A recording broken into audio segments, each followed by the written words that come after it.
This video focuses on English Language Paper 1 Question 2 and will hopefully provide some really useful tools for success. But first, some quick reminders. This question is worth 8 marks, so you should spend no longer than 10 minutes writing your response. You should also aim to write at least 2 developed paragraphs. The question will always present itself as follows. How does the writer use language here to? After you've read the question, underline the question focus. Then, reread the part of the extract you've been given and identify and label 2 to 3 relevant language techniques within the specified lines. You may look for obvious techniques such as similes, metaphors, and personification, but it's important to look for more nuanced or detailed techniques, such as the variation of sentence forms. Next, you need to ask yourself, is there a key word that stands out? And what are some connotations or associated meanings of this word? Consider the effects these create, what you as a reader can infer, understand, or feel about the setting, character, emotions, etc. Now, let's look at a typical question. Question 2. How does the writer use language here to describe the effects of the weather?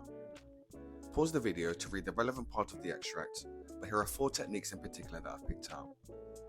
The personification of the wind when it's described as shaking the coach. The simile, like a drunken man. The metaphor of the horses being too broken by the wind. And the sibilant, soft, spattered mud. The writer makes effective use of technique when describing. This is most evident when question focus, in this case the weather, is described as. The use of the zoom in. Here's where you focus on a specific keyword that stands out, as connotations of, and here's where you discuss the associated meanings of this keyword. This may lead the reader to effect.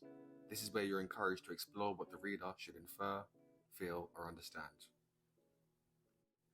Finally, here's a model paragraph based on the extract using the TQZE method.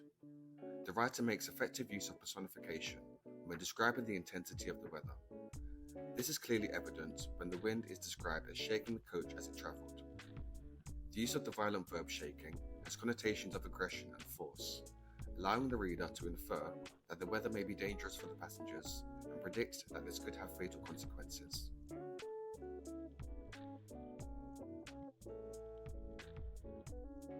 I hope you found this video helpful. Don't forget to like, subscribe and share your thoughts. Drop any questions or model answers in the comments. Until next time, happy studying.